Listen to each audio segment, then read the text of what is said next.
제가 신학교에 들어가서 이제 예정론이라는 것을 배웠습니다. 그 예정론이라고 하는 것은 신자의 구원은 사람의 선택이 아니라 하나님의 선택과 정하심에 따라 이루어지는 것이고, 우리가 믿음으로 구원을 받지만 그 믿음도 우리에게서 나온 것이 아니라 택하신 자에게 하나님께서 선물로 주신 그 하나님의 은혜로 말미암아 우리가 예수님을 믿게 되는 것이다. 그리고 택한 자가 하나님의 택함을 받은 것처럼, 이 구원받은 자가 하나님의 택함을 받은 것처럼 구원받지 못한 사람도 하나님께서 미리 정하셔서 그들을 구원하지 않기로 작정하셨다. 이제 이런 내용이 이제 예정론입니다. 저는 그 예정론을 배웠을 때 별로 마음에 들지 않았습니다. 원래 그 목회자가 이제 제일 교만한 때는 이제 신학교에 갓 입학해서 뭐 조금 이제 알 때거든요. 지금 제가 사람이 됐는데요. 그때는 저도 굉장히 교만했기 때문에 그 예정론을 주장한 이제 칼빈을 비난하고 다니고, 또 예정론을 옹호하는 그런 이제 그 동료들과 동기들하고 또 논쟁도 벌이고 그렇게 했었습니다. 근데 지금은 제가 변절자가 됐습니다. 그래서 지조를 지키지 못하고 입장을 완전히 바꿔서 예정론을 옹호하고 있습니다. 그래서 예정론을 반박하는 사람들을 또 더불어서 또 논쟁을 벌이고 또 예정론을 또 교회에서도 가르치고 이렇게 하고 있습니다. 여러분들은 여러분들의 구원이 하나님의 선택으로 이루어진 것이라고 생각을 하십니까? 그렇지 않으면 여러분들이 하나님을 택했기 때문에 여러분들이 구원받아 그리스도인으로 살아가고 있다고 생각을 하시나요? 오늘 우리가 읽은 본문은 그 예정론을 입증하는 데에 주요하게 사용되는 중요한 본문 가운데 하나입니다. 오늘 이 본문 말씀을 살펴보면서 여러분들이 갖고 있는 구원에 대한 견해가 성경의 가르침과 일치하고 있는지, 그리고 제가 왜 지조를 버리고 변절자가 됐는지에 대해서 조금 더 자세히 알아보도록 하겠습니다. 지난 시간에 로마서 8장 28절에서 바울은 우리가 알거니와 하나님을 사랑하는 자, 곧 그의 뜻대로 부르심을 받은 자들에게는 모든 것이 합력하여 선을 이룬다 라고 그렇게 말했습니다. 이 말은 세상 만사가 그냥 내버려두면 저절로 알아서 자기 자리를 찾아간다라고 하는 그런 이제 사필 규정의 원리를 가르치는 것도 아니고, 우리 그리스도인들은 합심해서 선한 일들을 이루어가야 한다는 그런 가르침도 아닙니다. 하나님께서는 지혜로우셔서 모든 일들을 하나님의 계획대로 섭리하시는데, 그런 하나님의 계획에 사용되는 그런 재료들은 세상에서 일어나는 크고 작은 일, 선하고 악한 일들이라는 겁니다. 그런 모든 것들을 사용해서 하나님은 하나님의 뜻을 이루어 가시고 우리 신자들에게 가장 선한 일들을 만들어 가신다라는 것이 로마서 8장 28절에 가르치는 중심 교훈입니다. 그러면 이렇게 하나님께서 이루어 가시는 선한 뜻이 무엇이냐? 그것이 우리가 읽은 로마서 8장 29절과 30절에서 가르치는 내용입니다. 하나님께서 이루고자 하시는 선하신 뜻은 우리들이 예수 그리스도의 형상을 따라 영어롭게 변화되는 것입니다. 그리스도의 형상을 따른다는 것은 예수님의 외모를 본받는다는 말이 아니라 주님의 거룩하신 성품, 인자 자비와 또 진리와 또 이 온유함, 이제 그런 우리가 갖지 못한 그 주님의 성품을 우리가 본받는다는 것이고, 예수님께서 지금 하나님의 아들로서 하나님 우편에서 영광을 누리고 계신 것처럼 우리들도 지금의 처지는 연약하고 비천하지만 하나님의 약속 가운데서 영광을 누리도록 주님께서 인도하여 주신다. 이것이 주님께서 우리들에게 품고 계시는 선하신 뜻이고, 이것을 이루시기 위해 하나님께서는 세상에 있는 모든 일들, 또 우리의 행위와 또 심지어 우리의 죄악까지 하나님의 뜻을 이루는 재료로 사용하여 주신다라는 것입니다. 근데 이런 하나님의 선하신 뜻은 29절에서 말씀하고 있는 바와 같이 하나님께서 미리 아신 바 된 그런 우리들을 미리 정하심으로 이루어지는 것입니다. 그리고 또 이런 모든 것들이 하나님께서 우리들에게 주신 책임과 또 은혜로 인해서 이루어지는데, 그러나 그것을 모두 주장하시는 분도 하나님이시라는 것이죠. 29절과 30절은 짧은 구절이지만 이제 이 두 절에 우리 신자가 구원에 이르는 모든 여정들이 요약되어 있습니다. 우리가 하나님을 먼저 선택함으로 하나님의 백성으로 부름받은 것이 아닙니다. 우리가 하나님을 택하기 전에, 하나님을 알기도 전에, 때로는 우리가 심지어 세상에 존재하기도 전에 하나님께서 창세 전에 우리를 선택하여 주셨고 또 우리를 하나님의 백성으로 지정하여 주신 겁니다. 그리고 하나님께서는 가장 적당한 때에 우리를 하나님의 백성으로 불러주십니다. 하나님의 부르심은 네가 내 자녀다, 너는 나의 백성이다 라고 하실 때 그 부르심이 너무나 강력해서 그 부르심을 받은 사람은 누구도 그 부르심을 부인할 수 없고 모두 다 하나님의 자녀가 될 수밖에 없다는 겁니다. 하지만 부름받은 우리는 여전히 연약하기 때문에 그런 연약한 우리가 하나님의 자녀다운 거룩함과 온전함을 갖추기 위한 연단과 훈련을 거쳐야만 합니다. 우리는 예배를 드리고 말씀과 기도를 통하여서 하나님과 교제하는 법을 배워야만 합니다. 또 우리들은 하나님께서 요구하시는 대로 우리가 주의 말씀에 순종하고 헌신하고 또 예물을 드림으로 또 우리가 주께 주신 은사에 따라서 봉사함으로 하나님 나라를 이 땅 가운데 이루어 가시는데 우리가 동역자로서 수고하고 또 우리가 세상과 시간과 재물에 매이지 않는 법을 우리들은 배워 나가게 됩니다. 또 우리들은 이 악한 세상 가운데서 하나님의 백성으로 살기 위하여 거룩하고 성실함을 우리가 유지해 나가야 하고 그러한 가운데서 많은 고난과 또 박해를 당하게 됩니다. 그러나 그런 것을 우리가 무릅쓰고 거룩한 주의 백성으로 살기 위하여서 힘쓰므로써 우리들은 우리가 이 세상에 속한 자가 아니라 하나님께 속한 하나님의 백성이라는 사실을 확신하게 되는 것입니다. 구원은 전적인 하나님의 은혜로 이루어지는 것이지만 구원받은 백성다운 이 연단과 훈련은 우리가 직접 치러내야 하는 것입니다. 하지만 이것도 내가 책임지는 것이 아니라 나와 함께 하시는 보혜사 성령님의 은혜로 인하여서 우리가 감당할 수 있는 것이기 때문에 구원의 처음과 끝은 모두 다 하나님께서 정하신 대로 주님의 뜻대로 이루어진다는 것입니다. 그래서 이것이 하나님께서 예정하신 대로 이루어진다라는 의미에서 예정론이라고 부르는 것인데요. 그 예정론이 그 하나님께 그 구원의 그 주도권이 누구에게 있느냐에 따라서 이 예정론을 받아들이느냐 그렇지 않느냐가 결정되는 것입니다. 이 예정론은 칼빈에 의하여서 주로 주장이 되었고 그래서 그 칼빈을 따르는 사람들은 구원의 주도권이 하나님께 있음을 인정을 합니다. 그래서 그 사람들은 예정론을 자기의 신앙 고백으로 받아들이는데 칼빈을 따르는 사람들이라는 의미에서 그런 사람들을 칼빈주의자라고 부릅니다. 외국 사람 이름 나오고 무슨 주의 막 이렇게 하니까 굉장히 유식해 보이지 않습니까? 그거를 의도하고 말씀을 드리는 것인데요. 우리가 속한 대한예수교 장로교는 이 칼빈주의의 그 가르침의 바탕 위에 세워진 교단입니다. 크게 이제 두 가지 장로교가 있는데 대한예수교 장로교가 있고 한국 기독교 장로교가 있습니다. 줄여서 기장이라고 부르는데요. 이 기장은 교회 안에 장로님이 있다는 것만 우리와 똑같고 신학적인 그런 토대는 전혀 다릅니다. 그럼 우리 이 칼빈주의의 그 위에 세워진 그러면 이 장로교인들은 모두가 다 예정론을 신앙 고백으로 받아들이고 있느냐? 사실은 그렇지는 않습니다.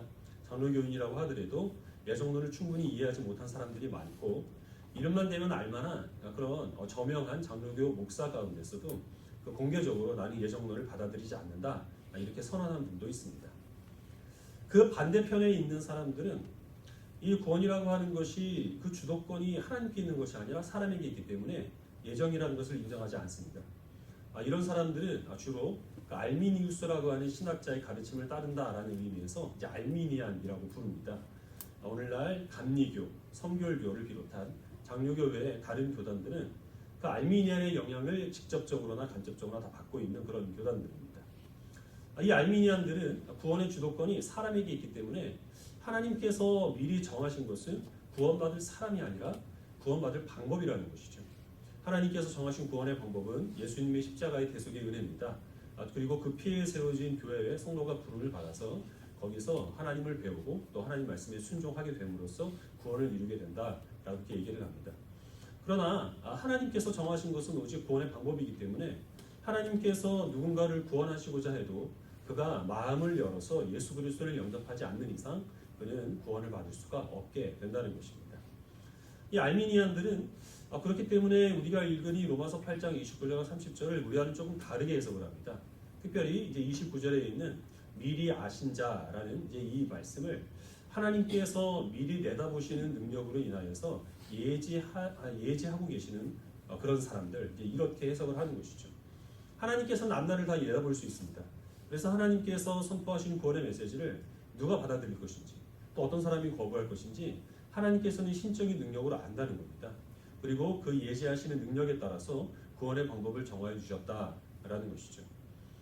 얼핏 들으면 이 알미니안의 그 주장이 사실 칼빈주의자들의 주장보다는 조금 더 상식적이고 합리적인 면이 있습니다.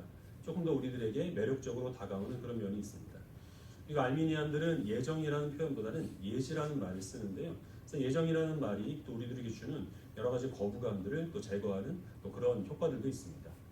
하지만 우리가 기억해야 할 것은 우리 장로교회가 왜 예지가 아니라 예정을 받아들이는가라는 것이고 그것은 우리가 생각하고 있는 안다라는 개념과 이 성경에서 쓰고 있는 안다라는 개념이 다르다는 것을 우리가 인식할 때 그때 비로소 우리들은 이 하나님께서 미리 아셨다라는 말씀이 무슨 의미를 갖고 있는지를 성의 가르침에 따라서 정확하게 이해할 수 있다는 겁니다. 우리 호세아 13장 말씀을 같이 보겠습니다. 호세아 13장 4절부터 6절입니다.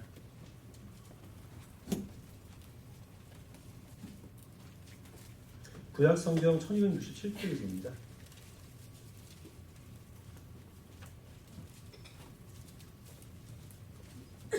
호세아 13장 4절부터 6절까지 말씀을 한 절씩 듣도록 하겠습니다. 구약 성경 1268페이지쯤에 있습니다.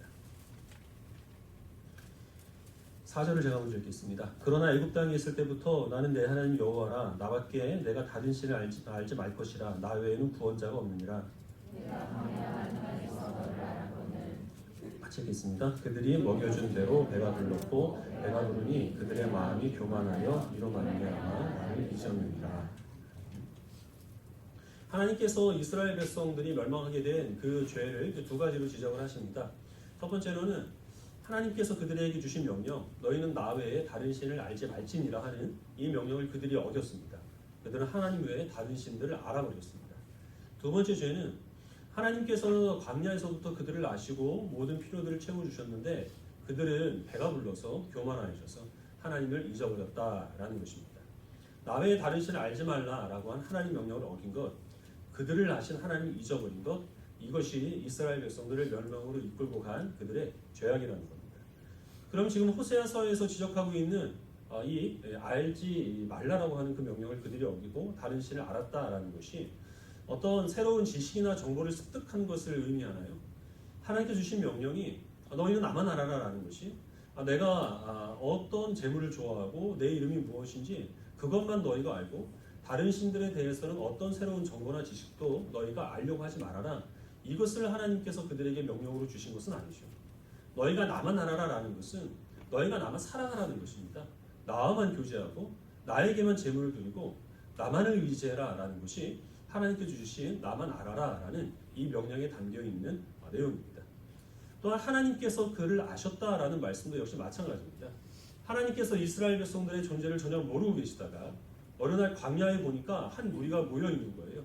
그래서 그 사람들을 살펴보니 그들이 아브라함의 후손이라는 것을 그들이 광야에 나왔을 때야 하나님께서 비로소 알게 되었다. 이런 의미가 아니죠. 하나님께서 이스라엘 백성들을 아셨다는 것은 하나님이 그들이 존재하기도 전에 그 아브라함을 통하여서 그들을 하나님의 백성 삼기로 이미 정하시고 선택하셨다는 것입니다. 광야에 있기 이전에 그들이 애굽에서 노예 생활을 할 때에도 하나님께서는 그들을 지켜보고 계셨고 가장 적당한 때에 그들을 광야로 불러내셨습니다. 그 험한 광야에서 하나님께서 이스라엘 백성들이 부족함이 없도록 모든 필요들을 채워주시고 또 가나안 땅까지 인도하여 주신 것, 이것을 하나님께서는 내가 광야에서 너희를 알았다라고 그렇게 말씀하고 계시는 겁니다.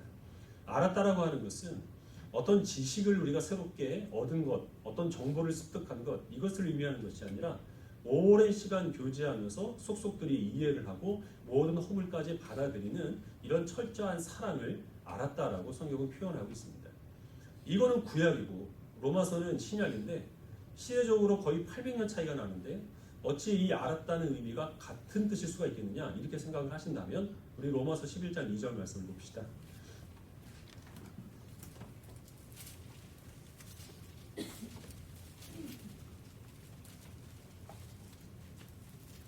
신약성경 254페이지 로마서 11장 2절 말씀을 읽겠습니다. 로마서 11장 2절 말씀 같이 읽겠습니다. 하나님이 그 미리 아신 자기 백성을 버리지 아니하셨나니 너희가 성경이 엘리야를 가리켜 말한 것을 알지 못하느냐. 그가 이스라엘을 하나님께 고발하되. 지금 이 말씀은 그 구원의 은혜가 이방인에게로 넘어갔다면 그러면 이제 유대인들은 하나님께 완전히 버림받은 것이냐? 이 질문에 대한 바울의 답입니다. 그래서 바울의 대답은 하나님께서 미리 아신 자들을 절대로 버릴 리가 없기 때문에 이방인들을 위한 그런 구원 계획이 있는 것처럼 유대인들을 위한 구원 계획도 따로 마련되어 있다라는 것이 지금 바울이 하고자 하는 이야기입니다. 그럼 지금 여기에서 바울이 말한 하나님께서 유대인들, 이스라엘 백성들을 미리 알았다라는 그 말씀이 알미니안들이 주장하는 것처럼 이들이 하나님 말씀에 순종하고 하나님을 따를 것을 하나님께서 미리 내다보시고 그들을 구원하실 계획을 세우신 그런 내용을 지금 말하고 있나요? 정반대입니다. 하나님께서 아신 것은 이스라엘 백성들의 불순종입니다. 유대인들은 끝까지 하나님을 부인하고 예수 그리스도를 십자가에 못 박을 것까지 하나님께서는 미리 아셨지만 그럼에도 불구하고 그들을 구원하셨고 또한 그들을 위한 구원 계획을 따로 세우신 겁니다. 그 이유가 무엇이겠습니까? 이스라엘 백성들을 사랑하시기 때문입니다. 지금 여기서 하나님께서 이스라엘 백성들을 미리 아셨다라는 것은 이스라엘 백성들이 하나님을 찾기 이전에 하나님께서 그들을 이미 사랑하셨고 속속들이 아시고 호사에서 말씀하시는 것처럼 그들의 모든 허물들을 인정하시며 그것까지 품으시는 이런 무조건적인 사람을 성경은 하나님께서 이스라엘 백성들을 안다라고 그렇게 표현하고 있는 것입니다. 우리가 사용하는 안다라는 개념과 성경이 말하고 있는 안다라고 하는 그 뜻이 다른 이유는 제가 생각하기에는 오늘날 우리들이 너무나 많은 것을 알고 있기 때문인 것 같습니다. 우리는 정말 많은 것을 압니다. 대중 매체들은요, 우리들의 호기심을 지속적으로 자극합니다. 인터넷 검색어로, 카톡 메시지로, 텔레비전 화면에서 나오는 광고로 우리와 별 상관도 없고 또 내가 어찌할 수도 없는 그런 문제들에 계속 관심을 기울이게 만들고 또 그런 정보를 얻기 위하여서 시간과 물질을 투자하게 만듭니다. 핸드폰 데이터도 다 요금이 나가는 거잖아요. 그래서 우리들은 어떤 그 유명인들의 사생활들, 뭐 그의 그 가정사, 생활고 아니면 뭐 그 일상들 뭐 그런 것을 알기 위하여서 굉장한 많은 시간과 또 비용을 허비하고 있고요. 또 그런 것을 알게 되었을 때 마치 굉장히 중요한 것을 우리가 알게 된 것처럼 또 뿌듯하게 여깁니다. 사실 우리들은 우리의 가족이나 아니면 가까운 이웃들에게 일어나는 일들도 정말 신경 쓰기 싫어서 관심을 끊고 살 때가 많습니다. 하지만 나와는 상관도 없고 나를 알지도 못하는 그런 사람들의 일상 가운데서 일어나는 일에는 우리는 공감하고 함께 아파하고 함께 기뻐하고 때로는 슬퍼합니다. 이런 일들이 우리가 너무 많이 알게 됨으로써 일어나는 일들이라고 하는 것입니다.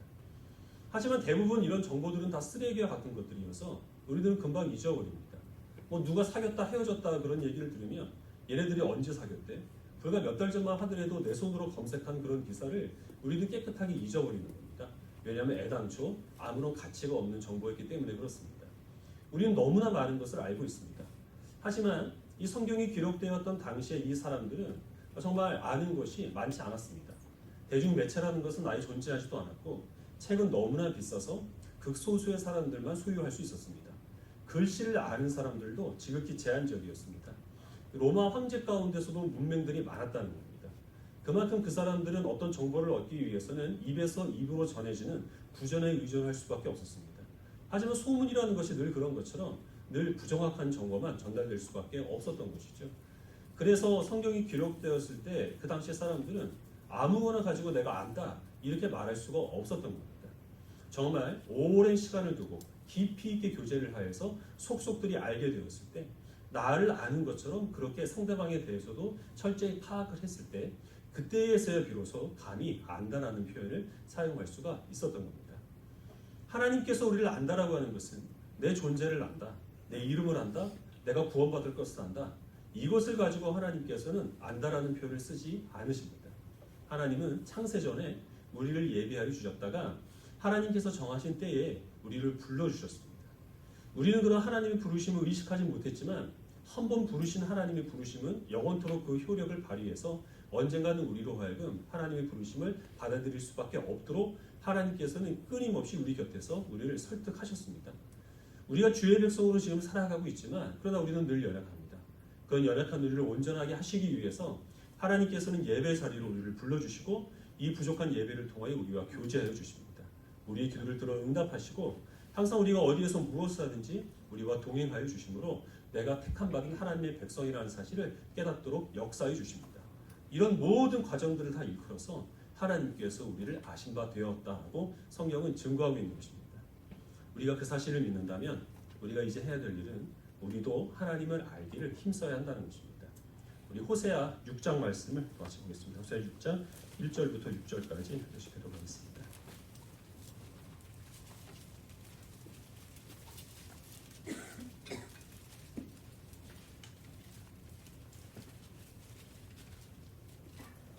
구약성경 246페이지 호세아 6장 1절부터 6절까지 1절을 제가 먼저 읽고 한 절씩 하도록 하겠습니다.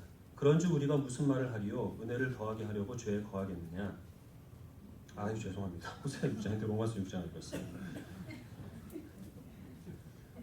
뭐 변명할 말을 생각을 했는데 그 갱년기라는 것밖에 핑계를 댈 게 없고요. 다시 구약성경 1261페이지 호세아 6장 1절부터 6절까지 1절을 제가 먼저 읽고 앉으시도록 하겠습니다. 이거 편집해야 되는데 오라 우리가 여호와께로 돌아가자. 여호와께서 우리를 찢으셨으나 도로 낫게 하실 것이요 우리를 치셨으나 싸매어 주실 것이니라. 여호와께서 이후에 우리를 살리시며 셋째 날에 우리를 치시니 우리가 그의 앞에서 살리라.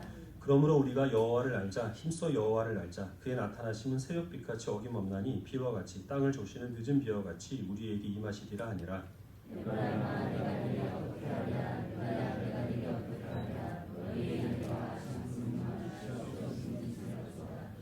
그러므로 내가 선지자들로 그들을 치고 내 입의 말로 그들을 죽였노니 내 심판은 비처럼 나오느니라. 나는 인애를 원하고 제사를 원하지 아니하며 번제보다 하나님 아는 것을 원하노라. 이스라엘 백성들이 심판을 당한 이유가 하나님 외에 다른 신을 알지 말라라고 말씀하신 하나님 명령을 어기고 다른 신들을 알아버렸고 하나님을 잊어버렸기 때문입니다. 호세아 선지자는 이제라도 하나님을 알기에 힘쓰자라고 이스라엘 백성들을 권고하고 있습니다. 하나님을 아는 것에 있어서는 성경 말씀을 통하여 지식적으로 하나님이 어떤 분이신가라는 것을 파악하는 것이 반드시 포함되어야 됩니다.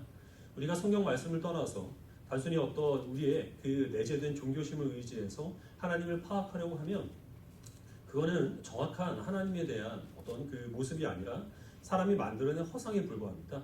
그래서 우리들은 성경 말씀을 떠나서 하나님을 알고자 하면 사실은 우상을 숭배할 가능성이 굉장히 많은 겁니다. 성경 말씀을 우리가 시간을 내어서 일부러 공부를 하고 이 말씀 가운데서 지금 우리를 이 사랑으로 인도하시고 역사하시는 하나님께서 어떤 분이신가라는 것들을 우리가 추구하는데 많은 우리가 노력을 기울여야 합니다. 그리고 거기에서 더 나아가서 우리가 주님께서 우리들에게 요구이시는 경건의 시간들, 예배를 드리는 것, 말씀과 기도를 통하여서 하나님과 늘 교제하기를 우리가 즐거워해야 합니다. 아무리 친했던 사람이라고 하더라도 교제하는 시간이 줄어들게 되면 관계가 멀어질 수밖에 없습니다. 하나님과 우리 사이는 더욱더 그렇습니다. 그래서 우리들은 늘 하나님과 가까이 하는 그리고 하나님과 함께하는 그 시간을 확보하기 위하여서 다른 사람들과 교제하거나 다른 즐거움을 추구하는 시간들을 절제할 필요가 있습니다. 우리는 세상에 나아가서 그리스도인으로 살아갑니다. 그런 우리들을 세상은 탐탁하게 여기지 않기 때문에 많은 불평과 손해를 감수를 해야 합니다.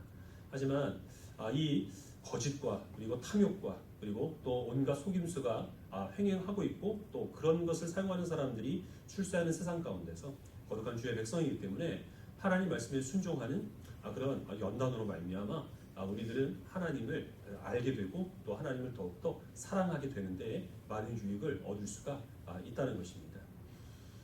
그러나 우리들은 사실 아무리 하나님을 알고자 해도 우리의 지식과 또 지혜가 한계가 있기 때문에 이 세상을 살아서 역사하시고 주장하시는 그 하나님의 손길 또 우리를 사랑하시는 그 하나님의 인도하심 그런 것들을 충분히 알지는 못합니다. 그래서 우리들은 하나님을 내가 사랑하기를 원하고 하나님을 더 알기를 원하는데 하나님의 살아계심과 나를 사랑하심을 도무지 확신할 수가 없어서 낙심할 때가 많이 있습니다. 하지만 호세아서 3장 3절에 보면 하나님이 나타나시면 새벽빛과 같고 늦은 비와 같다 이렇게 말씀하십니다. 새벽빛이나 늦은 비는 오랜 인내 가운데 갑작스럽게 드러나는 것입니다. 그래서 하나님의 나타나심도 그와 같은 것이죠. 우리가 충분히 하나님을 사랑할 만큼 하나님의 존재에 대해서 하나님의 사랑에 대해서 확신할 수 없다고 하여도 낙심하지 아니하고 하나님께서 내게 그 영광의 빛을 비춰주시고 그 의심을 확신으로 바꿔주실 그 날을 우리가 또한 기대하는 마음으로 하나님을 사랑하고 하나님을 알기에 힘쓰면 하나님께서는 그런 우리의 기도에 반드시 응답하여 주실 것이라는 말씀입니다. 제가 신학교를 다닐 때에 그렇게 예정론을 거부했던 그 입장을 철회를 하고 변절하게 된 지조를 벌인 그 이유가 무엇이냐면 예정론을 충분히 이해했기 때문이 아니라 예정론을 받아들이면 많은 모순이 거기에서 발생이 되고 또 혼란이 있지만 그러나 예정론을 거부했을 때는 더 많은 혼란과 더 많은 모순이 있기 때문에 그래서는 예정론을 받아들인 겁니다. 만약에 우리가 예정론을 인정하지 않으면 지금 여기에서 예배할 필요가 없습니다. 예배의 가장 주된 목적은 구원받은 주의 백성들이 자기를 구원하신 하나님 은혜에 감사하는 것입니다. 하지만 구원이 내가 하나님을 선택함으로 이루어지는 것이라고 한다면 하나님께 감사할 이유가 무엇이겠습니까? 우리가 예정을 믿지 않으면 누군가를 전도하고 싶고 하나님께 인도하고 싶을 때에 그 사람을 위해서 기도할 필요가 없습니다. 하나님께서는 구원하고 싶으셔도 그 사람의 마음을 열지 않는 이상 그를 구원할 수 있는 능력이 없고 발만 동동 구르는 그런 하나님이신데, 그 하나님께 기도하기보다는 그를 전도하기 위해서 내가 어떤 화술을 개발하거나 아니면 최면술을 연마하는 것이 훨씬 더 효과적인 방법이 될 수 있을 겁니다. 재미있는 것은 이 감리교 신자들도 또 예정론을 적극적으로 부인하는 사람들도 누구나 다 예배를 드리면서는 자기를 구원하신 하나님 은혜에 감사하고 찬송을 한다는 겁니다.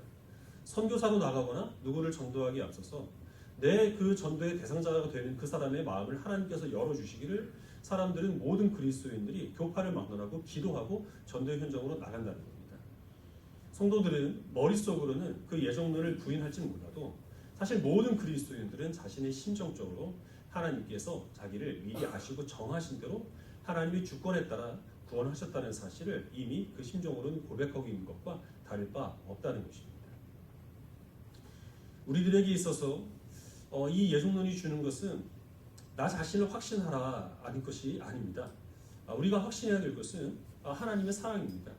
다음 시간에 조금 더 자세히 이 부분에서 말씀을 드리겠습니다만은, 이 예정론이 우리에게 주는 교훈은 우리가 어떤 방법을 써도 하나님의 고집을 꺾을 수 없다, 하나님이 정하신 대로 무조건 하신다, 이것이 아니라 우리의 신자됨이 하나님이 미리 정하신 대로 이루어진 것과 같이 우리가 지금은 믿음이 너무 연약하고 내가 살고 있는 이 현실이 못마땅하고 비천해 보여도 하나님이 성경을 통하여 주의 자녀들에게 약속하신 그 거룩함과 영광으로 우리를 반드시 인도하여 주실 것을 우리로 하여금 확신하라는 것입니다. 그래서 이 세상을 바라보고 실망하거나 나 자신의 연약함을 인해서 좌절하지 말고 모든 것을 선하신 주의 뜻대로 이루시는 하나님을 바라보면서 그 믿음 가운데 승리하라는 것이 이 예정론이 우리들에게 주는 교훈입니다. 우리의 처지가 비참해 보이고 또 못마땅해 보인다고 하더라도, 그러나 우리가 확신해야 될 것은 내가 아니라 하나님이기 때문에 전능하신 하나님께서 주의 그 능력으로 주께서 약속하신 모든 거룩과 영광으로 우리를 인도하여 주실 것을 확신하는 믿음 가운데 살아가시길 바랍니다. 그 믿음으로 인하여서 우리들은 주님과 함께하고 주님과 교제하고 하나님의 백성으로 살아가는 것을 기쁨으로 삼으시길 바랍니다. 우리가 어디에서 동네에 숨어있는 맛집 하나만 발견해도 큰 정보를 얻은 것처럼 기뻐하고 그것을 다른 사람들에게 알리고 싶은 그런 마음이 들지 않습니까? 그러나 그것은 하나님 아는 지식에 비하면 너무나 초라한 지식입니다. 하나님을 아는 지식을 갖기를 힘쓰시고 하나님을 더 알게 되고 주님을 사랑하게 되었을 때 그것으로 인해서 더 큰 기쁨을 누리시기를 바랍니다. 어떤 유명한 사람이 우리를 알아주거나 유명인의 사인을 받거나 아니면 내가 마음에 두고 있는 사람에게 어떤 그 호감을 또 느꼈을 때에 그때 느꼈던 기쁨이 혹시나 내가 하나님과 교제하는 기쁨을 앞서고 있지 않습니까? 어떤 지식도 하나님께 대한 사랑을 앞설 수 없고 어떤 기쁨도 하나님을 아는 그 지식을 넘어설 수 없다는 사실을 기억하시길 바랍니다. 내가 하나님을 잘 알지 못하면 그것은 하나님께서 나에게 어떤 하나님에 대한 지식을 잘못 가르쳐 주셨기 때문이 아니라 하나님의 그 모든 풍성함을 알지 못할 만큼 하나님을 사랑하지 않는 나의 문제가 있다는 사실을 기억하시고, 지금 납득이 되지 않는 것, 지금 어떤 이해가 되지 않는 것들은 하나님을 사랑하게 되었을 때는 그 모든 것들이 다 아무런 문제가 되지 않고 모든 것을 받아들일 수 있다는 그 사실을 기억하시고 하나님을 알기에 힘쓰시고 하나님과 교제하는 것을 기쁨으로 삼으시는 주의 백성이 되시기를 주의 이름으로 축원합니다. 기도하겠습니다.